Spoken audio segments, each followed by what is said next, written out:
inyong future. Future, together. Kasi maraming hindi kinakaya. Alam niyo ba yun? Mataas yung statistics ng broken marriages in the first 5 years. Worldwide. Worldwide yun, hindi lang sa Pilipinas. Yung statistics. So, kung may mga tanong kayo about sa inyong status ngayon, huwag kayo na magtanong. Sagutin natin kasi baka status din siya ng iba. O baka mayroong may idea na maganda. Because ang buhay natin ay umiikot lang sa idea. Kung ano yung idea na nasa loob ng ating katauhan, yun ang basis natin for decision making. Tama? Kaya pag yung mga idea na natutunan mo simula childhood up to now, diyan nagbabase yung iyong reaksyon sa mga bagay-bagay. Pag madalas kang manood ng telenovela, yun ang nagbibigay ng edukasyon sa'yo. No? Sa cellphone mo, puro telenovela pinapanood mo. Yun ang nagtuturo sa'yo ng edukasyon. Okay? Kaya be careful what you hear or listen for. Dahil yun ang magtuturo sa'yo ng mga bagay tungkol sa mundo. So today, marami tayong babaguhin ng mga paniniwala ninyo. Bibigyan ko kayo ng mga thought-provoking questions. Thought-provoking questions. Kagaya ng, tama bang tumira ako sa aming magulang? Tumira kami sa aming magulang? Tama ba? Ano pa? Tama ba na kapag pera niya, pera lang niya, at pera ko, pera din niya? Tama kayo? Ang mga tanong na gano'n, di ba? Siguro may mga nagsasama na din sa inyo. Meron na nagsasama? Living together? Meron na? May mga babies na? Or baby? Meron na? Meron kayong mga napapansin siguro sa inyong pagsasama na sa tingin nyo normal. Dahil nararamdaman o nararanasan din ng iba. No? Maring may napapansin na kayong gano'n. Okay? Do we have foreigners here? Only one, brother? Foreigner from which country? Romania. Romania, wow. That's different from Italy? Different? Little speak. Okay. Romania. You are still from Europe. Did you know that most of our education came from Europe? Ha? Alam mo ba yun? Hindi pa? Hindi pa yan. Hindi galing sa East yung ating mga edukasyon. No? Kasi hindi natin maintindihan eh. No? Mga Chinese character.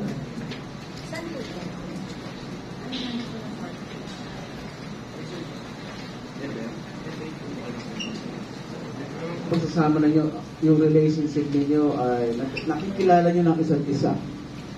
No? Kahit pa paano. Sino dito yung less than a year lang nagkakilala? Meron ba? Less than a year lang tapos magpapakasal na. Meron? Wala? O yun. Ilang months na po kayo? Mag 1 year na. So talagang siya na, ha? Siya na. Okay. How about yung 2 years? 3 years? Meron? 2 years? 3 years? 3 years? 2 or 3 years?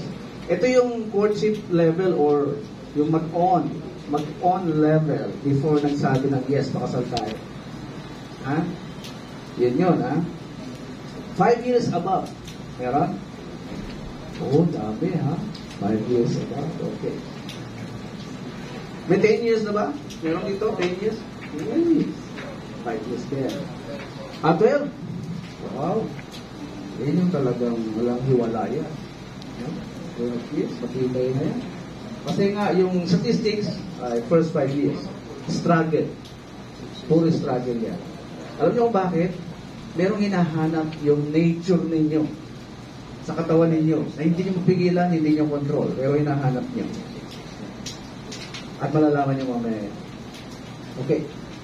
Nag-aral ako ng philosophy, nag-aral ako ng psychology, nag-aral din ako ng Bible, nag-aral din ako ng batas sa lupa. Batas natin, konstitusyon, family code. Nag-aaral ko po lahat yun. Kasi yung trabaho ko requires me to study all of them. Bakit? I need to know answers to every question. Dahil involved kami sa legal matters. Adoption, annulment, nullity, divorce, non-Muslim, etc. So sabi ko, is it normal? Yan. PMC, LGU. Yung may Dr. Basso. Yan, Dr. Basso. So pakiusap ko lang ha, no cellphone, wala mag-entertain ng text or call. Baka may ma-miss kayong sinasabi ko, yun pala yung solusyon sa problema nyo balang araw. Sa araw na kayo ay nagbabatuhan ng kaldero. No? Saksi na.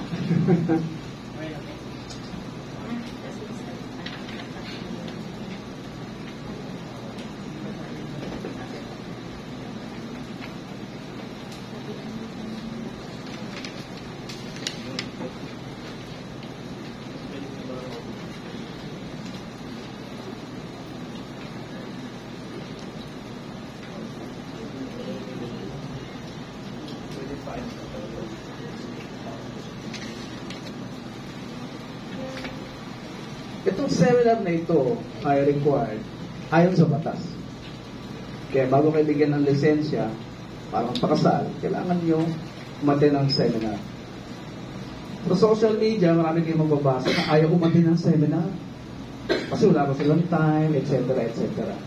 Alam nyo ba, ang cause ng pagkasira ng buhay ng bawat tao ay dahil lang sa ignorance.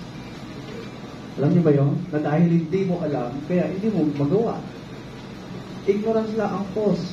Kaya pag kayo nagkahiwalay someday, yan ay dahil hindi nyo naintindihan yung tinuro namin. Kahit na tinuruan namin kayo ngayon. Okay? Pag hindi naintindihan, taas ka agad ng kamay, huwag mahiya. Ha? Para mas malinaw yung ating usapan. At dahil ayaw natin maging ignorance or ignorant, kailangan natin mag-participate. Okay po? Mamaya maghahanap ako ng dalawang model o isang pares na model sa harapan. So, survey ako ngayon. Bigyan niyo ako ng mga bagay na kinagagalit ng babae at kinagagalit ng mga lalaki. Bigyan niyo ako, ha? Isang bagay na kinagagalit ng babae. Asang kamay? Isang pair? Minom. Anak.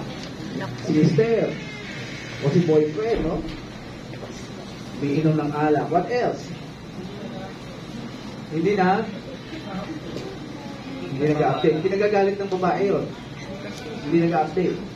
Punasan na. Kasama yun, ma'am? Kasama? Okay. Ano pa? Pinagagalit ng babae. Ano pa? Hindi na? Pinagagalit ng babae. Hindi nagkakalat. Lagi ng cellphone. Ano pa? Ng babae. Buti naman. May sumagot nun. Kasi baka hindi daw mabasa sa survey, ano? What else? Nagagalit ng mga babae sa relasyon. What else? Nasusugal? Ano pa? Nagsisinungaling. Ba? Buti ka sabihin niya, para nalalaman niya. What else? Bababae, nagsusugal, nagsisinungaling, lagi nasa cellphone. Ano pa? Wala na?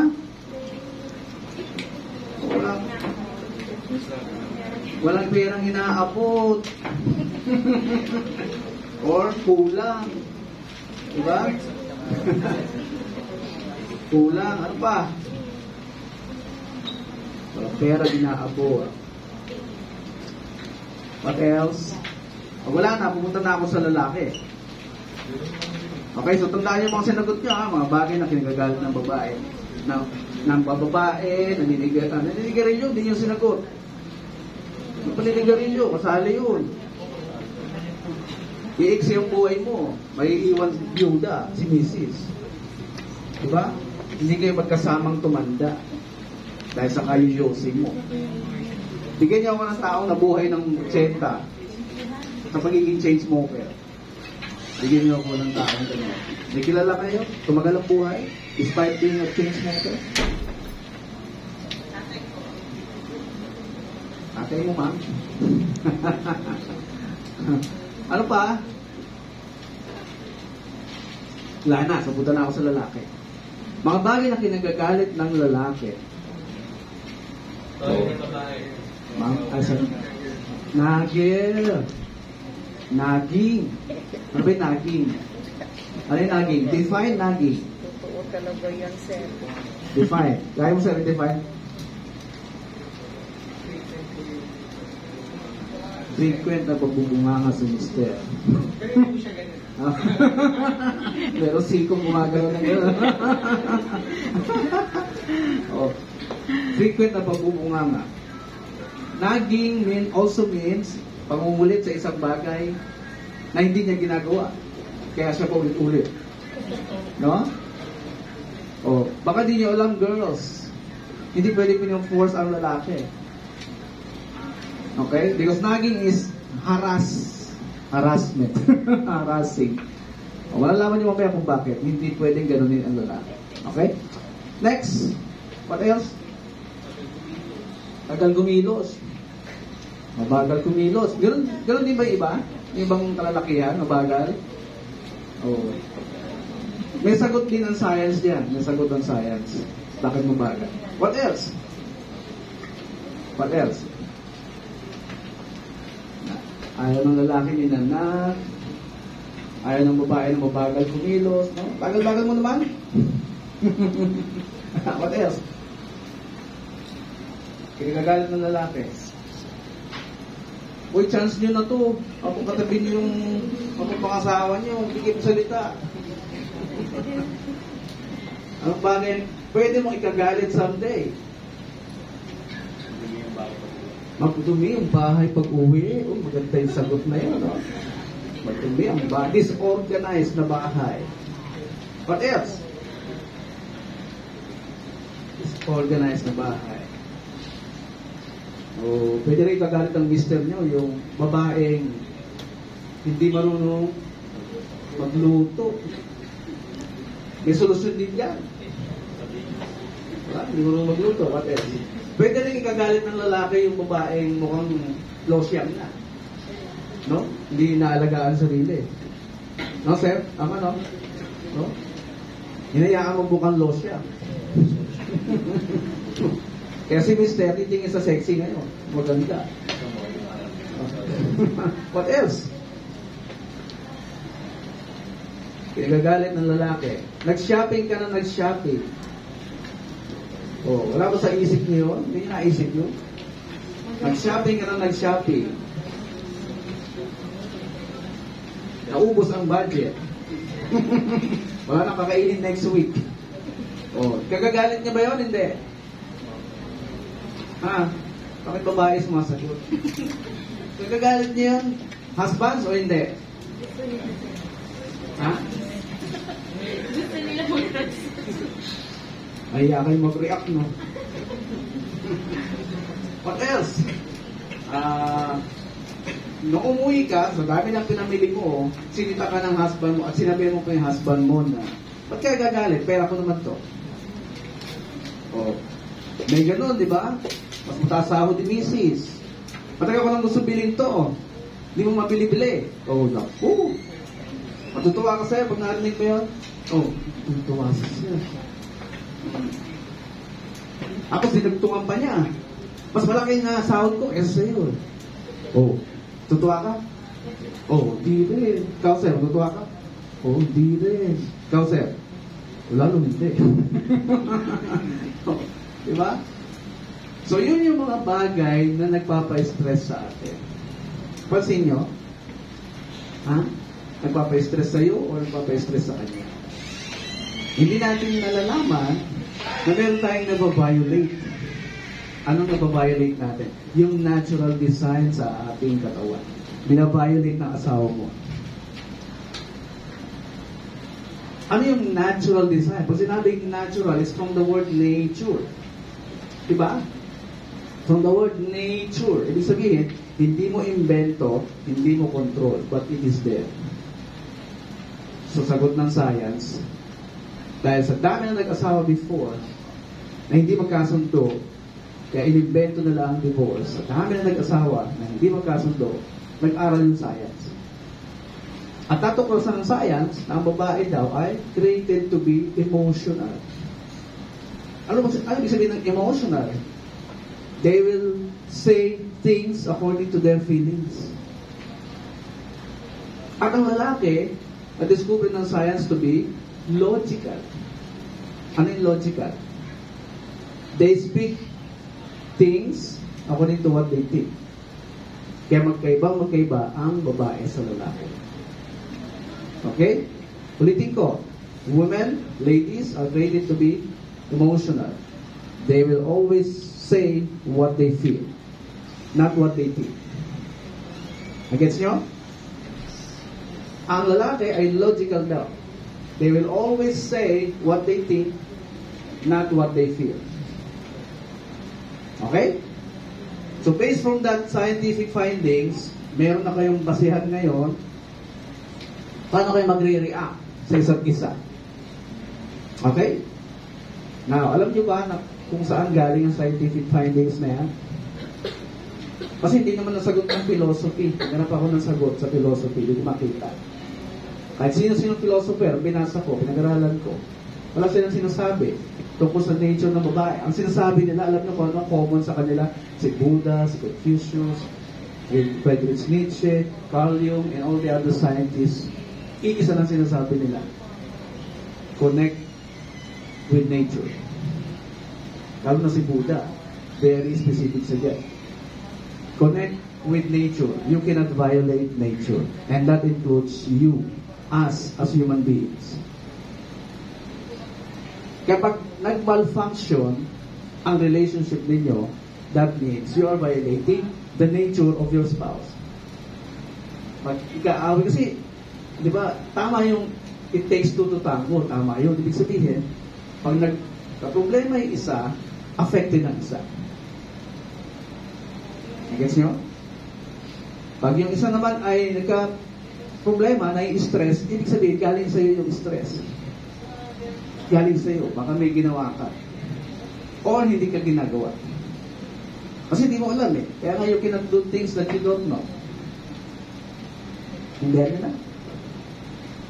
Amay, pag-usapan din natin yung batas ng tao. About sa family ko. So, logical ang lalaki at emotional ang babae. Maybe that's why mabagal kumilos ng lalaki. Isa-isa yung mga binigay nyo kanina. Mabagal kumilos. Because iniisip pa niya yung gagawin niya. Pinag-aaralan pa. Kung kumisa naman, babae mabagal. Pero physically. Diba? Physically. Sa lalaki, it takes time. Nag-loading pa yan. Lalo na kapag ninanag mo, maingay ka, lalo nagtatagal yung loading process. Ha? Nauuna yung inis eh.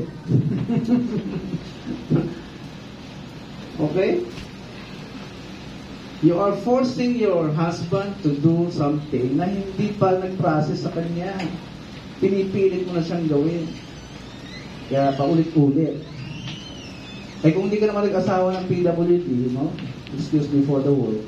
Kung hindi naman PWD yung napangasawa mo, huwag mong ganun din. Others?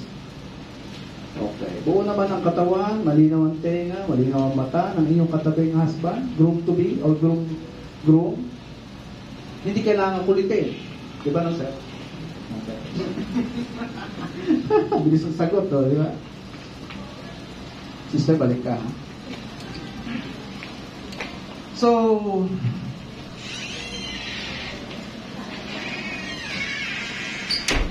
pag-usapan natin itong tatlong parts, yung orientation, although mamaya nandun na yun sa PSA, sa Kapala City Hall.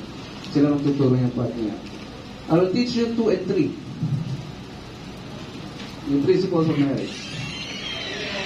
Now, let's talk about principles. Principles. Alam ko, yung common answer ninyo ay paniniwala. Pero hindi ito paniniwala. Principle is first law. coming from the word prince. During the time of kingdoms, may mga hari, di ba, yung mga gobyerno, for kingdom, may anak, prince or princesses. They are called first in line to the throne. Yun ang meaning ng prince. Okay? To know the truth, bigyan ko kayo ng basis. To know the truth, you have to go backwards. Check from the origin, etymology. Paano nagsimula yung word? Nandun yung true meaning. Nandun yung tamang meaning. Nandun yung truth. Nandun yung katotohanan. Because truth means original information. Okay? Truth means original information. So if we talk about principles, it's from the word prince, first, and post. First in line to the throne sila, kaya first, then post, followed by the word Greek. No? It means fundamental, tenet, doctrine, root, basis. Pag ginukil niyo, yung meaning ng principle. It will give you the meaning of fundamental, tenet, basis, or pinag-umpisahan ang lahat ng bagay. Na hindi subject sa iyong debate. Hindi subject sa iyong kondisyon. Hindi subject sa iyong mga rason. Because it was there even before we were born. It is a law na nakakalutang na hindi natin nakikita, pero nandyan. Existing. Yun ang nagbibigay ng order sa planetary system. Maging sa ating buhay. Okay? Tindihan niyo na? That's principle. Na hindi niyo pwedeng i-violate. Kaya hindi natin naiintindihan, tayo mga human beings ay natural products.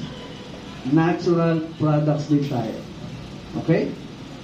Dahil wala pa ako nakitang scientist na kayang magbuo ng human being na hindi dumadasag siya ng babae. No? Hindi naman successful yung cloning. Hindi pa rin normal na tao yun. That's why we are resorting to AI. Artificial intelligence na galing din sa computer. Diba? Yung mga tinatry nilang i-clone na tao, hindi normal, hindi natural. Hindi successful. Hindi tatagal ang buhay. Okay? Kaya kayo, natural products as male and female. So, inanap ko yung sagot sa problema ng bawat male and female na nag-aasawa. Hindi may bigyan ng philosophy. Pero they only say one thing in common. Yung sinabi ko kanina, connect with nature. Do not violate nature. Kaya yung hiningi ko mga examples kanina na pinagagalit ng lalaki at pinagagalit ng babae, yan ay nature. At you cannot violate. Because ang punishment or penalty ay built-in. Ano ibig sabihin ng built-in? Automatic yung punishment. Kahit hindi kayo magpunta sa korte, nangyayari ang punishment. Okay? Halimbawa, sinaktan mo yung asawa mo, emotional man or physical, sinaktan mo. Ang effect niyan ay built-in. Kahit hindi pa kayo pupunta sa korte, gigil na gigil ka na sa asawa mo. Naintindihan nyo? Built-in yung effect. Parang gravity. Punta ka sa rooftop, tumalon ka, you violated natural law. Iigupin ka talaga pababa. Built-in ang punishment. At yung mga iba-ibang laws para na-discover ng mga scientists, law of inertia, law of thermodynamics, etc. Those are law that we cannot afford to violate because it has built-in punishment. And that includes violating the natural design of each other. Okay? So, I'm the founder, managing director of PCIDP Law Group, Philippines.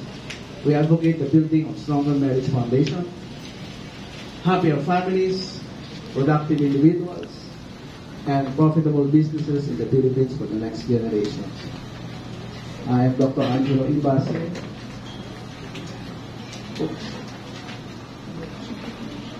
I love to study. That's why you can see, alam nyo, hindi lang yan, hindi na kasya. No? Hindi na kasya yung mga diploma, courses, seminars na inatinag ko. But those are the major courses that I took just to make myself knowledgeable of everything. Para hindi ako mabola, hindi ako ma-scam, hindi ako maloko ng kahit sino. Gusto niyo ba yun? Hindi kayo naloloko ng kahit sino? Oo, hindi mo pala eh. Kahit asawa niyo, di ba? Hindi kayo maloloko. Oo. Because knowledge gives you peace of mind. Tama? The more knowledge you have, the more peace of mind it gives you. At alam niyo kung sino pinaka-required na maging knowledgeable sa mag-asawa? Alam niyo kung sino? Lalaki. Lalaki. Why? Because deep in your hearts, ladies, deep in your hearts, hinahangaan niyo yung mga lalaking matatalino. Diba? Hinahangaan niyo yung mga lalaking may paninindigan. Hindi nagtatanong sa mama niya bago magdesisyon. O sa tatay niya bago magdesisyon. Yung kayang manindigan sa desisyon niya. Hinahangaan niyo yun. Diba? Lalo na yung mga lalaking may pangarap. Hinahangaan niyo yun, diba? Kaya required sa bawat husband na nag-aasawa or groom na nag-aasawa maging knowledgeable sa lahat ng bagay. Because the moment na kayo ay na-depress, mga kababaihan, na-depress, kanino kayo hinging guidance? Kanino? Sinong una nyo dapat lapitan? Yung husband. Tatakbo ka ba agad sa daddy mo for advice? Diba? Pag binaipas mo yung husband mo, tumakbo ka agad sa daddy mo, eh, mas naktan niya. Tama sir? Oo. Diba? Anong tingin mo sa husband mo? Wala ka lang? Pwede masabi ng wife mo yan kapag talagang wala kang alam. Na every time tatanungin ka, kukonsultahin ka, hindi ko alam eh, tanong mo natin kay daddy. Mag-frustrate ka. Because of the design of marriage. Now, meron tayo family code. May batas tayo. Yes. Pero alam niyo ba kung saan galing yan? Yung mga nakasulat doon? Galing lahat din sa pag-aaral ng science. Because di sila pwedeng mag-quote ng Bible because of the separation of church and state. Sa Constitution, alam niya? Separation of church and state. Because yung Bible ay ginawang religious book. Hindi po yung religious book. Ha? It's a book of law. It contains natural law. Nauna pa yun bago magkaroon ng mga religion. That even yung Judaism, meron na silang Book of Moses na basihan. Kinolekta lang yan, yung mga Bible books. Kinolekta lang yan until it becomes one book. Okay? At dahil walang paliwanag na binibigay sa Bible, nagka-interest ng science to discover what's happening. So sabi doon, meron doon sa first 5 books, mababasa nyo, merong bawal kainin ng mga pagkain. For example, yung isdang yung walang kaliskis, bawal kainin nyo. Bawal ng Diyos. O, tinukusan ng science, ba't kaya? Yung pala, may mataas na mercury content. Yan lahat ng isdang walang kaliskis. Mercury content, kasi malalim yung part daw nila naman nila eh. Malaki ang mercury supply sa area nila. So, anong effect sa tao pag marami kang kinain isda na walang kaliskis? Ang effect nun sa sakit ulo mo because of the mercury. Kasi yung pandemic, kaya papasok ka sa mood, tututukan ka ng ano sa ulo. Di ba? Masakit yung ulo ko tuwing uuwi ako eh. Doon ko naalala, dahil pala yun doon, sa mercury na pula. Kaya, siguro na marami nagreklamo, sa kamay na lang. Pansin nyo, sa kamay na nila tinatapat dito sa ulo. O doon nyo po, para kapila pa rin. Because of that, what else? Pinagpas ng science, bakit kaya nag-utos ang Diyos doon sa Bible na husbands, love your wives and do not be harsh to them? Kaya pala yung reason.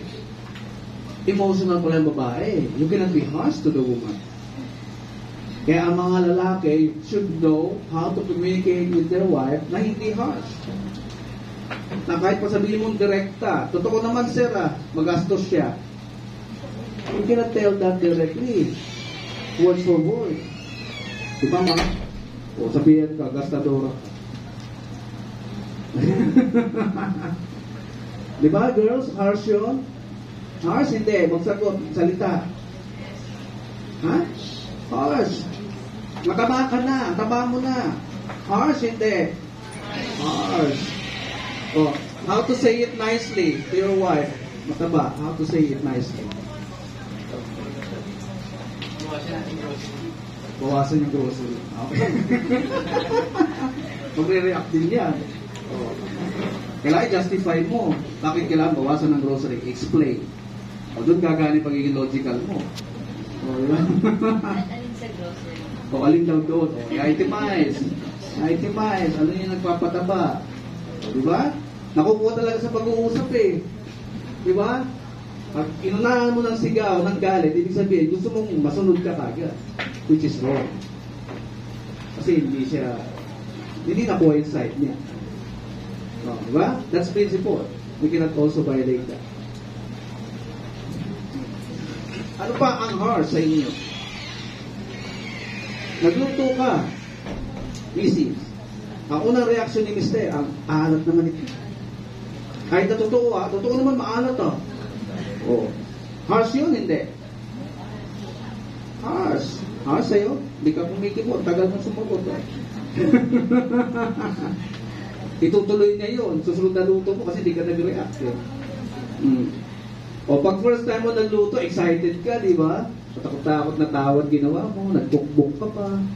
Tapos una sasabihin ng husband mo, frustrating ka, di ba? Diba, ma'am? Sumugot ka para malaman niya kagad. Harsh. Hindi pwede maging harsh sa babae. Dahil nasa Bible yun. Kaya nga sa tinapos ng science, they are emotional. So anong solusyon? You know how to communicate na hindi harsh.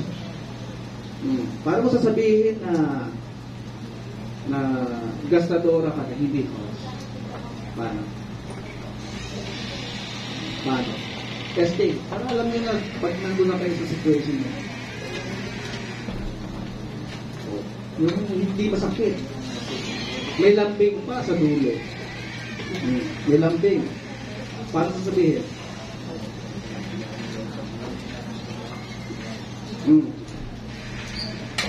Meron akong kausap na engineer, ang bilis mag-isip.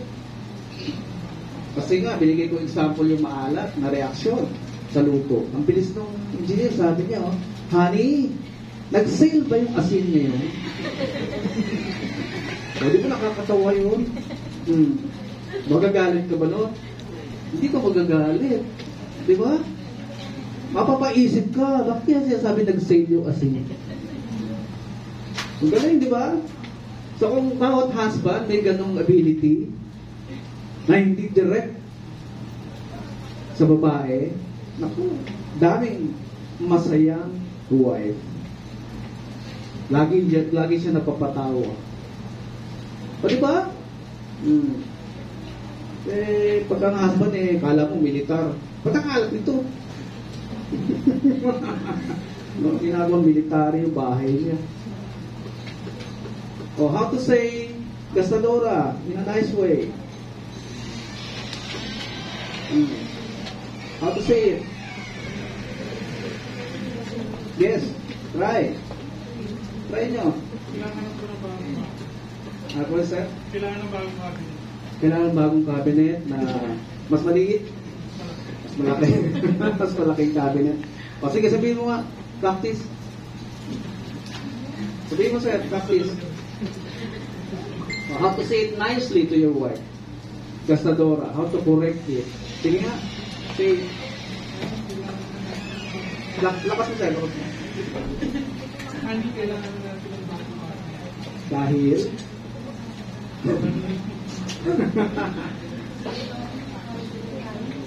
Matutuwa lalo si Mrs. Kasi hindi ko naman kinukorek Di ba? Kailangan na natin ng mas malaking cabinet. Kasi dahil mong binibili. Wala nang matutuwa yun. Hindi titigil yun sa pagsashopping. Na marami. What else? Try pa, try.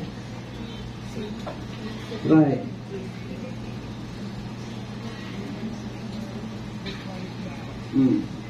O ibahin ko. Sinagot-sagot ka. Ininsulto ka, husband. Hindi mo nga ito kaya mabili. O, ano reaction mo? Siyempre tayo, pag nasasaktan, di ba, ang tendency natin, i-depensa yung sarili natin. Di ba? Sa marriage, hindi pwede. Gira yun. Pag dinepensa mo sarili mo. Ininsulto ka. She violated your nature. Di ba? Insulto yun. Violation din yun sa sinasabi ng Bible na respect and submit yourselves to your husband. Paano ka magre-react siya?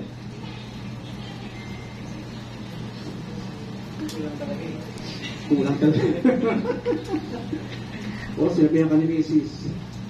Hindi mo ito kaya bilhin. Tagal mo nang gusto bilhin ito eh. Kaya binili ko na. O, ba't ka nagagalit? Pera ko naman ito. O, anong reaction mo, sir? Ha? Loading pa? Loading? Di ba, masakit yun? Ganunin ka? So, ang husbands, pag hindi violent yung nature niya, hindi siya pinalaking violent eh. Hindi siya nakakanood ng mga violent scenes or movies. Tatahimik lang mo. Tatahimik lang. Hindi ka kakausapin the whole day. Ha?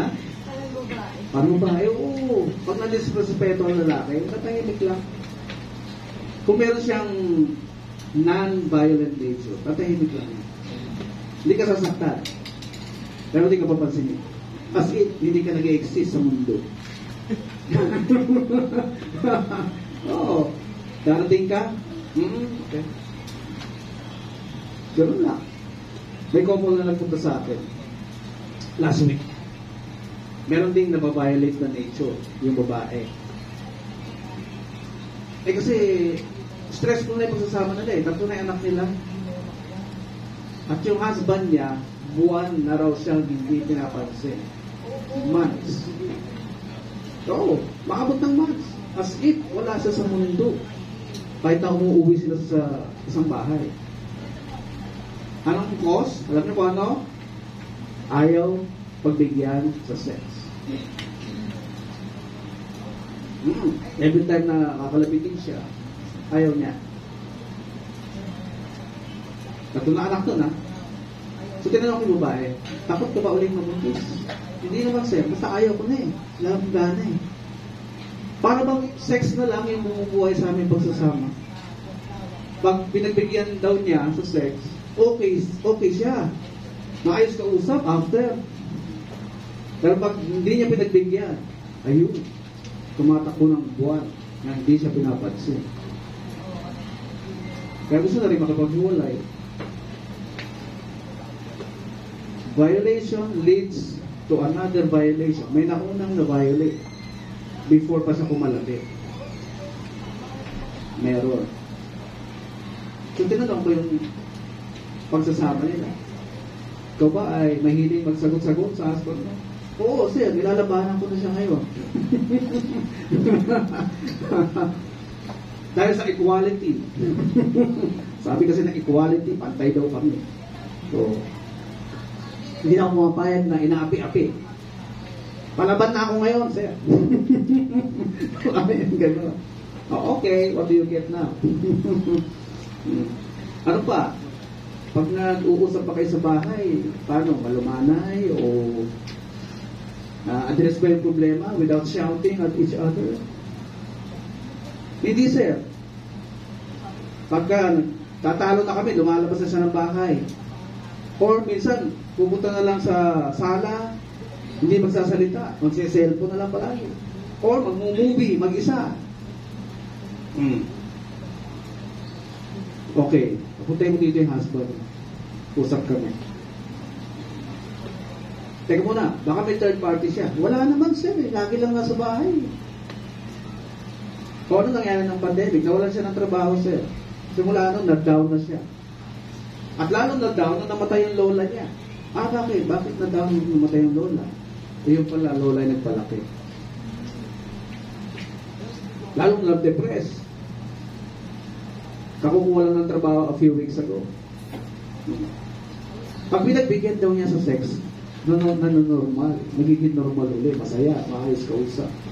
Pero pag kinanggihan niya, so ano yung na-violate kaya? First, before yung sex, refusal. Ano yung na-violate kaya? Because this incident ay may nauunang violation before this. Okay? May nauunang ba yan? So, atras tayo pabalik. Pag hindi nasunod yung love and respect, pag yan first na-violate, susunod-sunod na yung effect niya. Kung susunod-sunod na. So dahil palasagot si Mrs., hindi na siya natutuwa, wala na raw siyang lang maramdaman. Hindi na siya nagre-respeto. Binigyan na niya ng kondisyon yung utos na respeto. Pinabasa ko sa kanya sa Google. Nag-type lang kami. Wala tayong excuse ngayon. Nasa Google na yan lahat. Ano ba ang need kasi ng lalaki sa araw-araw? Ang time need. Isa-isa na. 1, 2, 3, 4, 5. Basahin. Sino malakas ang data? Isa-isa natin. Sino malakas data? Maki-Google nyo nga. 5 daily needs of a husband. 5 daily needs. Maki-Google po. 5 daily needs of a husband. Daily yun ha. Walang holiday. Araw-araw. O, masaya ito pag-usapan. Yung website, patios.com. 5 daily needs of your husband, patios.com.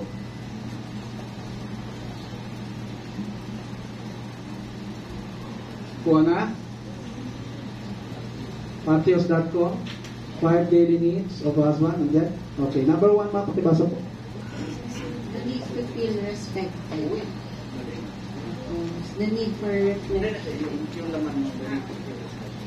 A man's need for respect is every bit as strong as his need for sex. Even in those moments that when he doesn't deserve your respect, still give it and you'll be affirming him and bringing out the best in him. Ironically, your husband usually needs your respect the most in those moments when he deserves it the least. Explain. He needs to be respected at all times. Kahit siguro everyone naman deserves to be respected even they don't deserve it. Kahit daw gigil na gigil ka, ibigay mo pa rin yung respeto. Walang batuhan. Diba? Kahit gigil na gigil ka sa husband mo. Oh. Walang gera. Tama? Number 2. Ikaw, ma'am. Pakibasa, ma'am. Number 2.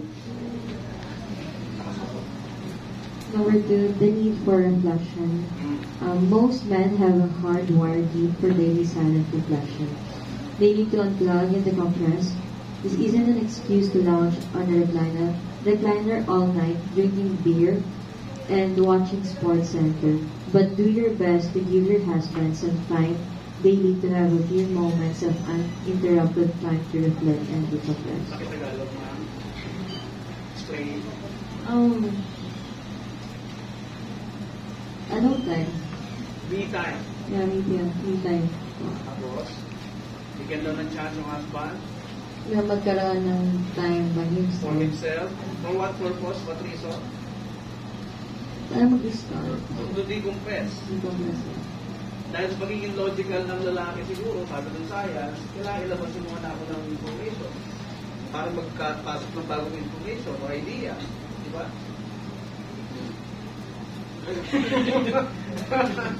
Thought process pero, oo, tutuwa.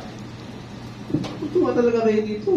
Sabi ng science Pero tandaan niyo, ano sabi niyan, ma'am? Is it a few moments or a few days? Moments, ang bilis. Oh, a few moments means a few hours. Ha? Sa akin, binigay ng asawa ko 3 hours, maximum. A day. Oh, yung 2 to 3 hours na yan, hindi niya ako ini-store, hindi niya ako tinitext, hindi niya ako kaya naman, nandun lang ako sa office ko. Oh. Okay? Few moments, hindi a few days, ha? Ibigay ko lang yan. Baka maalala. Sabi ni Sir Tom, few days eh. Kaya magbabagyo mo mag-isa. Ha? Walang ganon, Sir, ha? Number 3. Sino pa? Ma'am, nakuha mo? Number 3. The need for sex. The husband doesn't always have a stronger drive than the wife, but most men list sexual fulfillment and frequency as their number 1 or number 2 need in marriage. Believe intercourse may not be possible or practical, but make frequency a priority.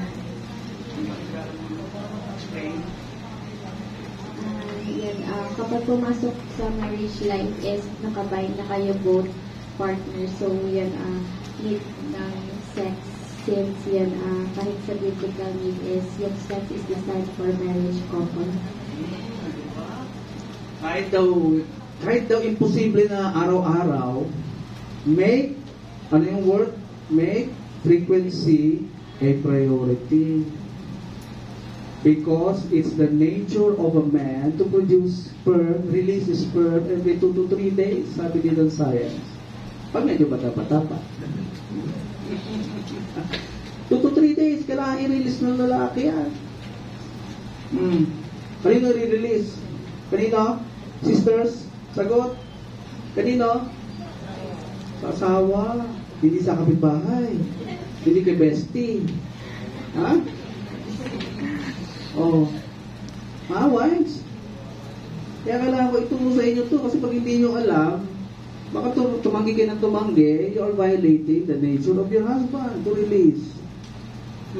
Pag bata-bata pa lang naman yun every 2 to 3 days, kailangan niya mag-release. Pag nagkakaedad na, baka nagiging once a week na lang. No? Sa edad ko, wala ako, once a month.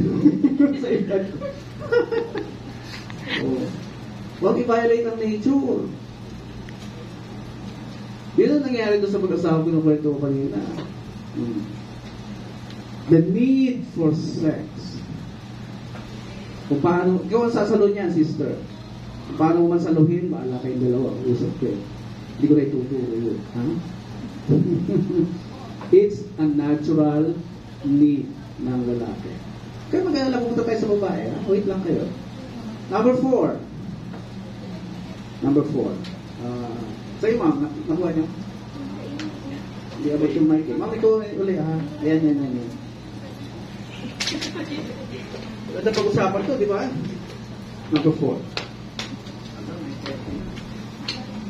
Number 4. The need to feel productive. Men can give big levels of satisfaction, energy, and self-respect from what they produce. Daily through their career and or service, men want to know their work is making positive difference of your husband, work inside and outside the home, and look for ways to encourage and support his endeavors. Okay, explain, ma'am. Explain. Yung pag nag-asawa na daw, need ng lalaki na ano ba yun? Hindi ko ulit. Basta ulit. Kaya maintindihan natin to.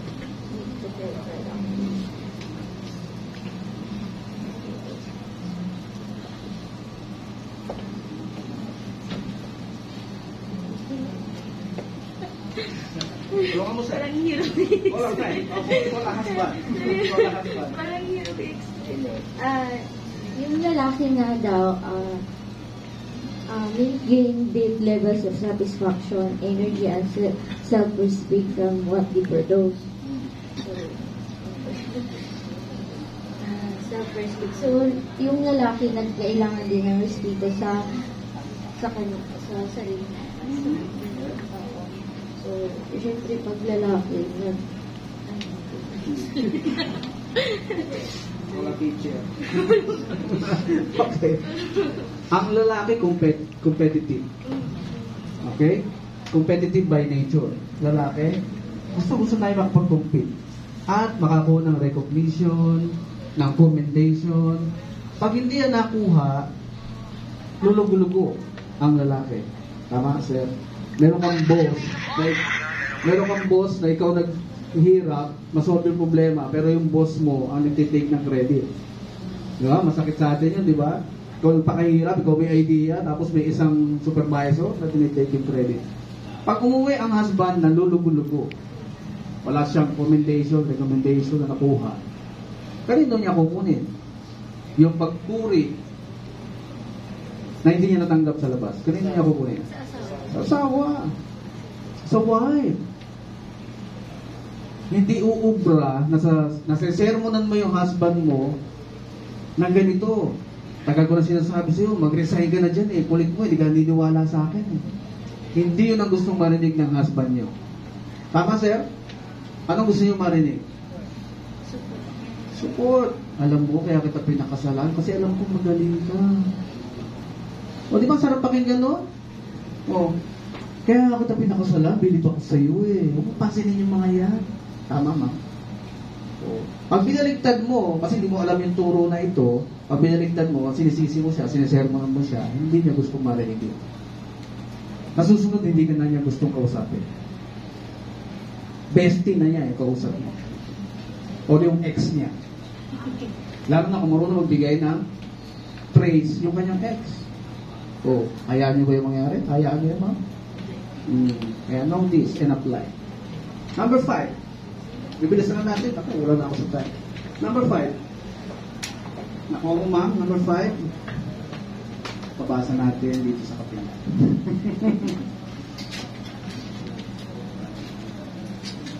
The need to feel strong.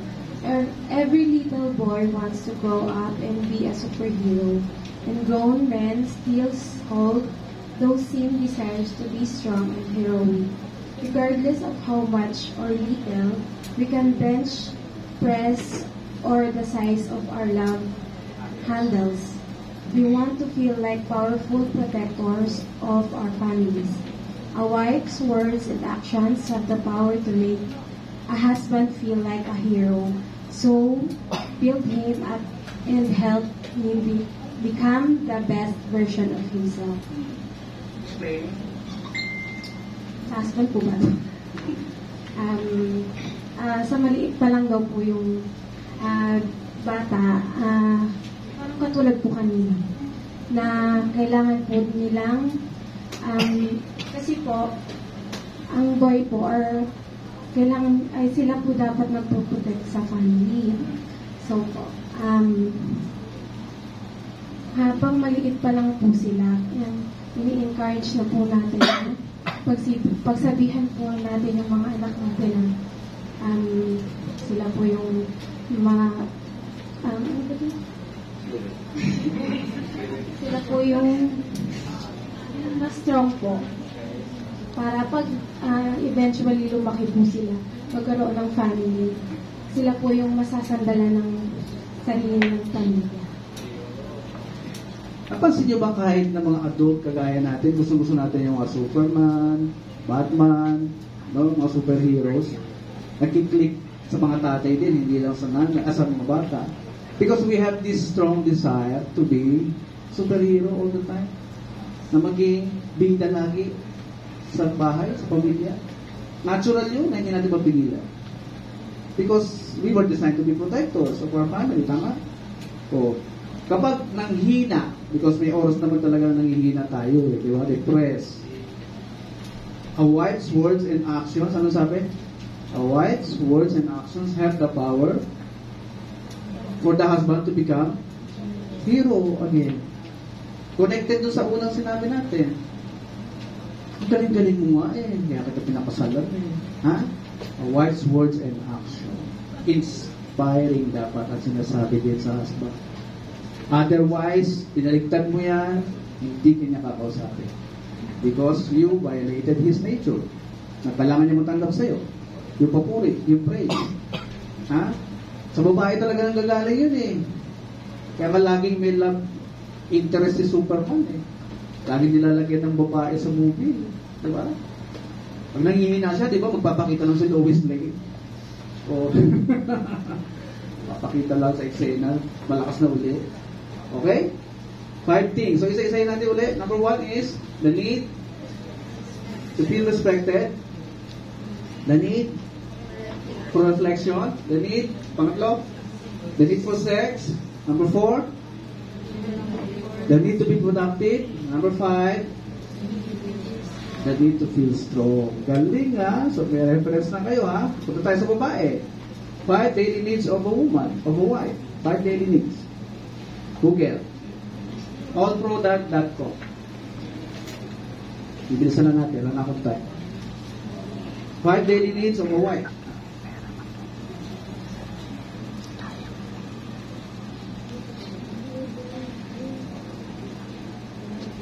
Five daily needs of a wife. Allpro.com. Nakuha? Nakuha, ma'am? Nakuha? Allpro.com. 5 daily needs. So, sa likod naman ako magtatanong ngayon, ha? Needs of a wife. Sir, pwede pakibasa number 1? Nakasama lang yung boses mo. Yan. Ha? Allpro.com. 5 daily needs of a wife. Nakuha po. You have to participate para mas maintindihan yung ating session. Nakuha, sir? Kamang basa, sir? Number 1? Lakas mo lang. Number 1 is sleep. While the average person needs 7 to 8 hours of sleep at night to function at peak performance, women are naturally drawn towards needing more sleep than men. Many days, my wife will go to sleep before me and also wake up after me the next morning, and guess what? It's okay. Our wives need the extra rest, and we should be pleased for them to get it when possible. Paki-explain nga, sir. Bali, mas nangangailangan ng mas higit na rest or sleep yung mga babae compare sa lalaki, and dapat hindi maging negative ang dating sa atin. Dapat nga ma-appreciate pa natin na nakapagpahinga sila ng mas matagal. Yun, thank you, sir. Thank you for that. Alam niyo ba, scientifically proven na mas matibay ang buto ng lalaki kaysa sa babae? Scientifically proven. Sa mga lalaki, can work for longer hours, 10 hours, 12 hours, pero sila, kayo, kaya yun, trabaho 12 hours. May limit yung katawan nila. Bakit? Let's go back to the Bible. Ang lalaki came from the dust. Ang babae came from where? Sadyang. Kaya, ang babae originally made from flesh ng flesh na. Samantalang lalaki made from the soil. Matigas, matibay, magaspang. Kaya yung muscle nila medyo malambot. Napansin niyo pag nalidikit kayo sa babae, medyo malambot sila. Ha? Diba? Because it is made of flesh. Kaya na makita siya ni Adan, this is now, ano sabi niya? This is now bone of my bones and flesh of my flesh. Hindi yan nasagot ng mga philosopher. Tinuklas ng science. The man was designed to have stronger bones saka makapal na muscle. Ano purpose? May purpose yan. Hindi pwedeng ganun lang. Hindi pwedeng binigyan ka lang ng matibay na buto. May purpose yun. Ano yun? So you can provide. For the family. Diba? Ang design ng katawan ng babae, hindi rin sila pwede may stress. Hindi pwede may stress. Kaya pag ikaw mismo husband ang nang-i-stress sa wife mo, iiksi buhay niya. Okay? Gusto nyo makasama ng matagal wife nyo? Lagi naka-smile, masaya dapat lagi yan. Magre-reflect sa kanila yung ginagawa ninyo sa inyong wife. Ha? Diba? Happy wife, happy life. Oh, because of the husband's effort na ginagawa niya. Pag nanganak yan, yung asawa ng babae, kailangan niya na mas maraming tulong. Kami nga mag-asawa, pinag-uusapan namin, kahit science, psychology. Nanganak siya last November. Tapos dahan siya lumaki braso niya. Pag binubot yung baby namin, nakakaya niya, tatagalan niya. Sabi niya gano'n, no? Siguro kaya pinapataba ng Diyos ang babae after manganak, para lumaki yung braso, makayanan yung pagkarga. Sa baby, oo nga, tama. Ganun kami mag-usap. Lagi kami tatanong, tapos yung sagot, nakikita namin, na-realize namin agad. Okay? So, give enough rest for your wife. Ha? Husbands? Hindi porke napapagod ka na sa kapuprovide, tapos nakita mo yung asawa mo tulog ng tulog. Itapaw ko naman, hoy. Huwag yung gagana din yung wife mo. Ha? Nag-asawa kayo eh. Ikaw yun. Husband. Ha? Kaya may matibay kang buto at katawan. Pag inabuso mo yan, hindi ka makapagtrabaho longer hours. Dinagdagan mo ng inom, dinagdagan mo ng sigarilyo, dinagdagan mo pa ng babae, wala. Hindi ka makapagtrabaho longer hours. Next, number 2. Sir. Dali. Basa. Word of affirmation. Your wife needs to be told that she is loved, that she is beautiful to you, and that she is valued. While as a man who are our wife, they are pursuing us and our roles. We need to make sure that we are constantly giving affirmation to her. And life as well. She thrives upon being affirmed by peaceful means, by way of daily compliment, praise in front of the kids or unreaching notes of love and affirmation. Your wife needs to be told that she is loved, that she is beautiful to you, and that she is loved. Pag-explain, well? Sa explanation ko yun, lagi ko dapat na pinupuri ang iyong asawa para magkaroon kayo ng Gustong-gusto ng mga babae yan, marinig. Hindi once a week, kundi every day, araw-araw. Masiguro nilang love na love mo siya at mahalaga siya sa buhay mo. Di ba, ma'am? Oo.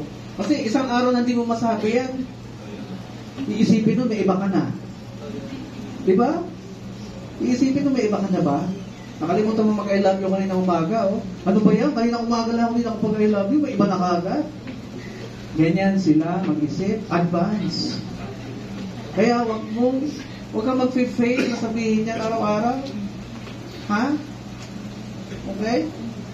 They want to feel secure. And what? Na ikaw lang ang umiikot sa iyong mundo.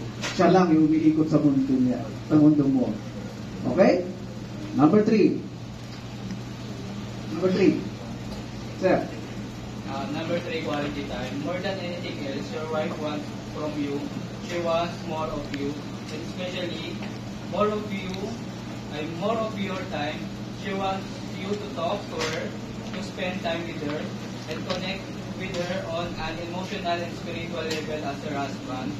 The only way that this can happen is through intentional spending and sharing regular moments of time, prayer, and dreams together. So sinasabi lang dito sa quality time, kailangan may time pa rin kayo hindi kayo puro trabaho, kailangan may time pa rin kayo para mag-usap, magsimba, kayo lang sir.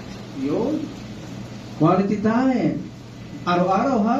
Hindi every week. Yung babawiin mo sa Sunday na lang, overtime ako ngayon eh. Huwag ipagpalit ang asawa sa trabaho. Mas madaling maganap na trabaho. Pero pag negative sa iyo, hindi ka talaga makakakulit yung trabaho. Okay? Huwag ipagpalit ang asawa sa work. Pag sinabi ng boss mo, may overtime ka. Ay, teka lang sir, nagluto ng favorite na ulam ko yung misis ko eh. Ina-expect niya, di-dinner kami together. Ha? Pag yung boss mo, understanding, o bibigyan ka nun, ha? Family time yun eh. Pag-understanding.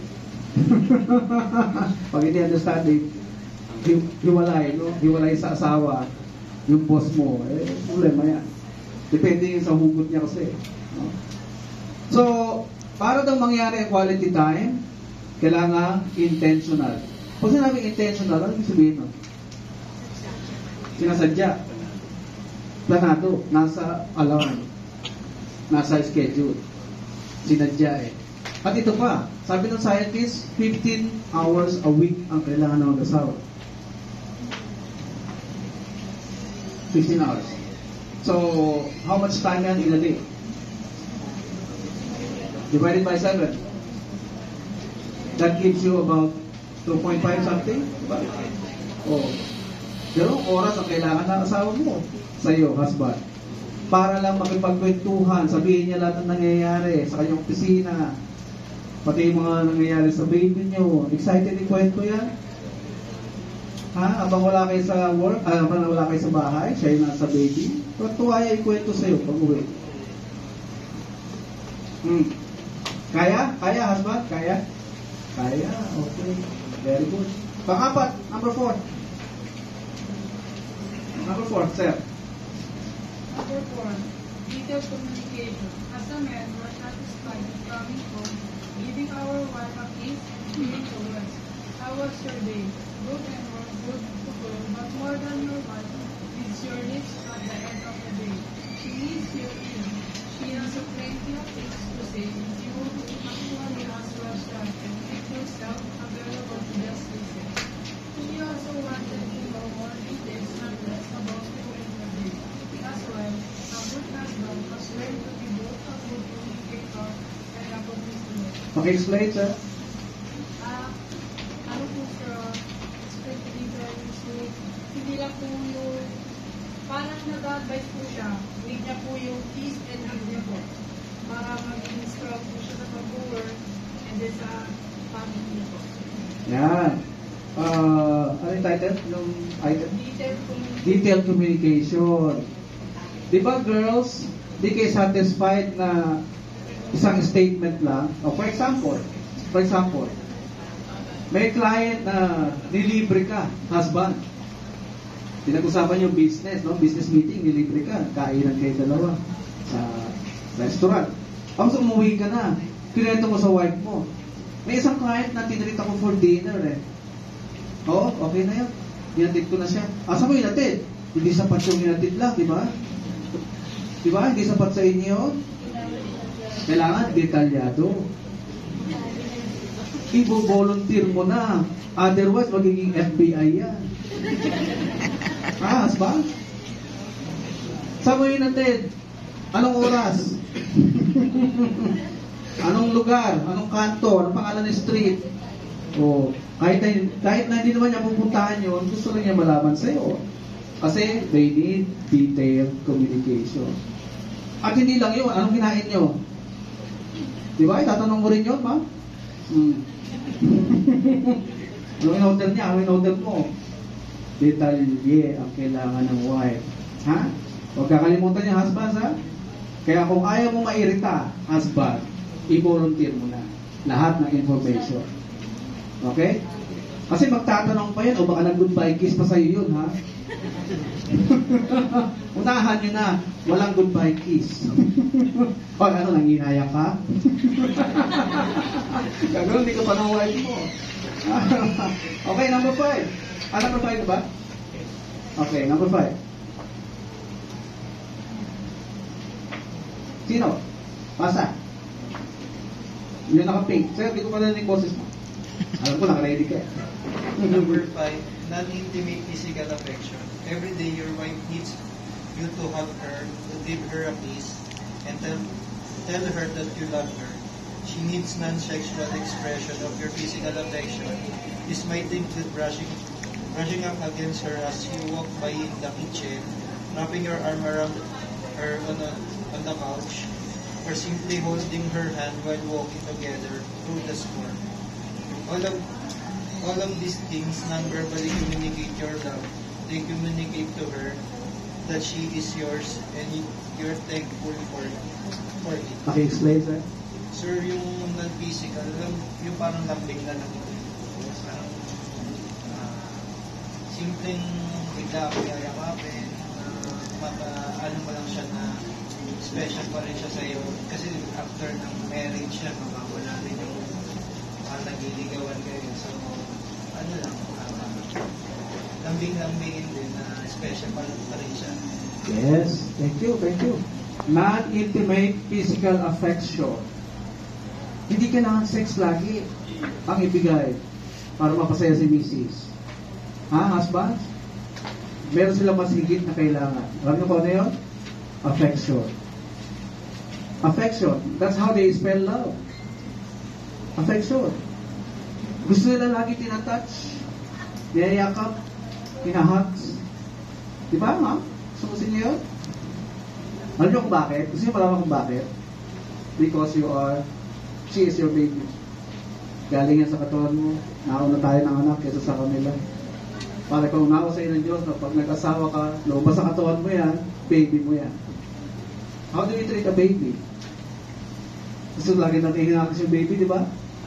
Hindi natin pinapahiyak, hindi sinasaktan, hindi ginugutom. What else? Hindi hinahayaang umiyak. Ganon din sila. Dahil ayon sa pag-aaral, lahat na ng cause ng pag-iyak ng babae ay dahil sa lalaki. Meron siyang hindi ginagawa. Okay? Hindi lang akong papaiyak sa iyo eh. Hindi ka man iiyak na wala kang iPhone eh. Diba? Iiyak lang ang kababaihan pag sila ay nasaktan dahil sa pagiging harsh mo. Okay? Dahil hindi lahat ng oras hindi kailangan sex. Pag hindi ka malambing, husbands, required ka na ngayon na maging malambing. Meron kami couple na kinaka-counseling. Japanese yung husband. Hindi niya ugaling maging malambing. Hindi niya ugaling. Talagang ganyan lang. Para lang friends. O ayan, nagre-reklamo yung wife. Nung sinabi namin sa Japanese yan, ayun, nagsimula na raw maging malambing. Nagiging happier sila ngayon. So, review. Number 1, 5 daily needs of your wife. Sleep. Number 2, word of affirmation. Words of affirmation. Number 3, quality time. Number 4, detailed communication. Number 5, non-intimate physical affection. Huwag kalilimutan, nasa Google, hindi ko dala. Nasa inyo na ngayon, may reference ha. Okay, wala kailangan natin mag-conclude. Family code, marriage meaning. Pakibasa, sir. Marriage is a special contract of permanent union between a man and a woman entered into in accordance with law for the establishment of conjugal and family life.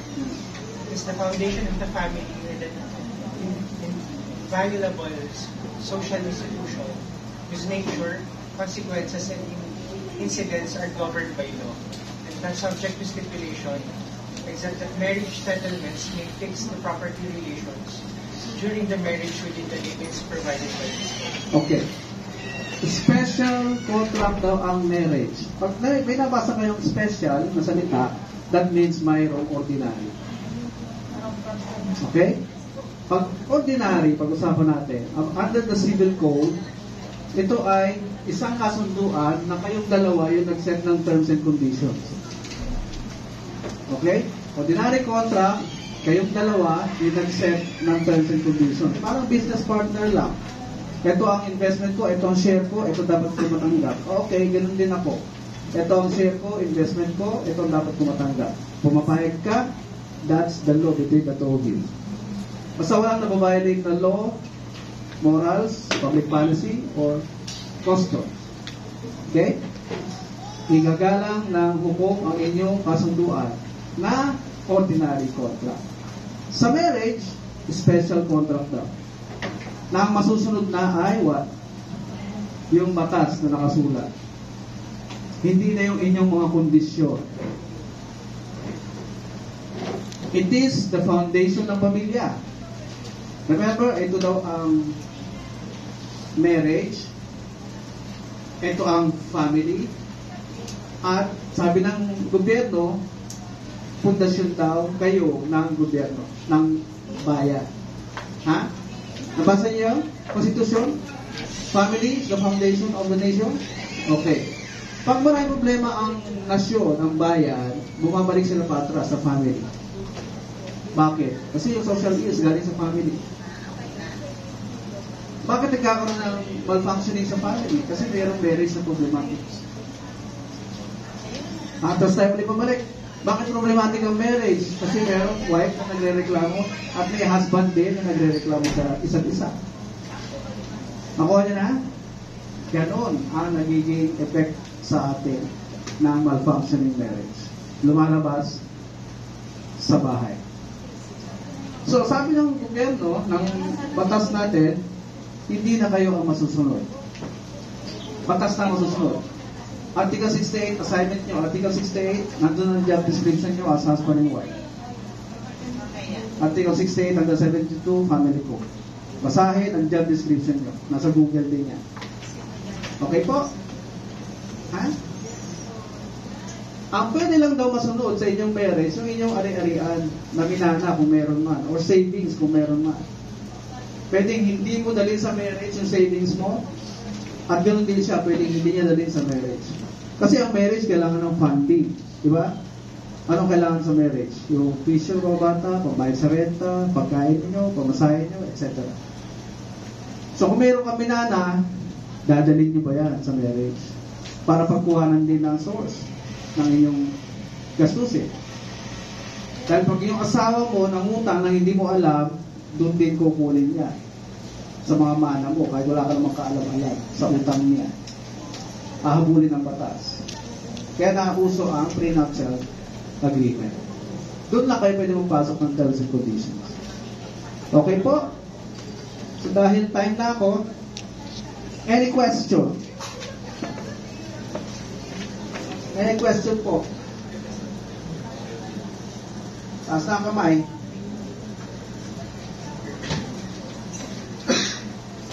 Magtanong na po abang dito pa ako. Ang aking module ay designed para sa whole day. Minsan 2 days pa to, 3 days. So tandaan po na ang marriage ay hindi na tungkol sa inyo. Tungkol na ito sa pagkakaroon ng godly offspring. Kaya gusto nyo magkaroon ng disiplina ng Pilipino sa mga susunod na henerasyon, kaya nyo mo magmumula yan. Maglabas kayo ng mga batang disiplinado.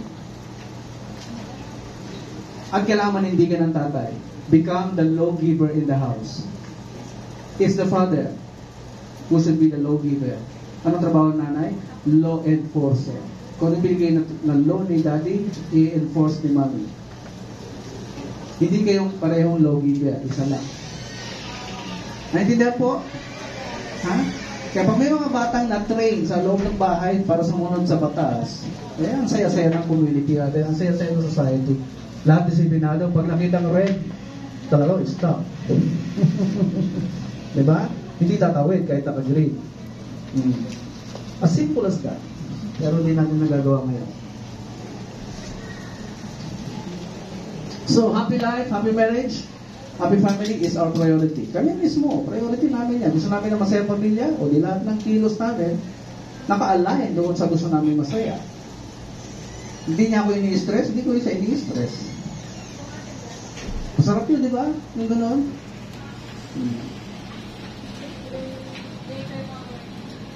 So, the fate of the next generation lies sa inyong lahat. Sa mga respetadong tatay. Respetong tatay. Responsabling tatay at nanay na submissive at supportive sa kanilang mga husbands. Okay po? Clear? Malinaw Magsisimula po yan sa atin. So remember that we are just managers on earth. Wala tayong hawak sa kamay. Wala tayong pinanganak. Bumutubad tayo. We don't own anything. That's proof na wala tayong pag-aari. Ano ang dumating sa buhay natin? Alamang bagay na ma-enjoy natin. Pag yan ang mismanage mo, mawawala. Kasama dyan ang anak, asawa, friends, at resources. At na mismanage, pwede mawala. So sabihin sa katabi, anong mga tawagan ninyong dalawa? My darling, my honey, my babe, we are just managers. Sabihin, sabay-sabay, go. Bubulungan, sabihin mo na malakas, go. I vow to manage you very well. I vow to manage our marriage and family very well. Let us manage well this institution together.